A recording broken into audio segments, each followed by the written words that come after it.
Bonjour tout le monde. Bonjour, docteur Arruda. D'entrée de jeu, je vais vous avouer que j'aurais aimé être ici aujourd'hui avec de meilleures nouvelles.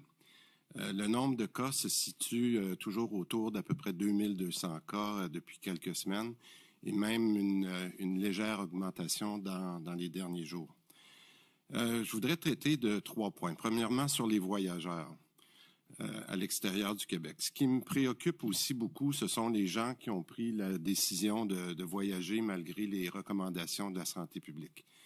On veut éviter de reproduire ce qui s'est passé après la semaine de relâche au printemps. Et en fait, pour pas rejouer dans le même film, on a demandé au fédéral, qui est responsable de faire appliquer la loi sur la quarantaine, de mettre en place 3 mesures. Je vais être très clair. En premier lieu, ça prend une obligation de se faire tester avant de prendre son avion de retour au Québec, premièrement.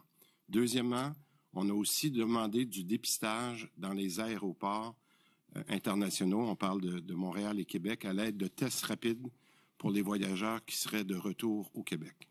Et surtout, j'insiste, surtout une intensification du suivi du respect de la quarantaine, ce qui est une responsabilité du fédéral. On a plusieurs discussions à ce sujet avec nos homologues fédéraux depuis plusieurs jours. Le fédéral nous parle de la mise en application de ces mesures, les 3 mesures pour le début janvier. J'ai indiqué que c'était pas assez rapide. C'est une demande répétée lors de nos appels quasi quotidiens que nous avons avec le fédéral. Je le dis, c'est pas assez rapide d'attendre la semaine prochaine. Les images qu'on a vues des vacanciers dans le Sud sont choquantes pour tout le monde, surtout pour ceux qui suivent les règles et les travailleurs du réseau de la santé. Bon, maintenant, on ne doit pas perdre de vue ce qui se passe ici. C'est beau parler des voyageurs, mais la transmission communautaire, on le sait, le docteur Arruda, elle est excessivement importante. Puis le nombre d'hospitalisations ne cesse d'augmenter.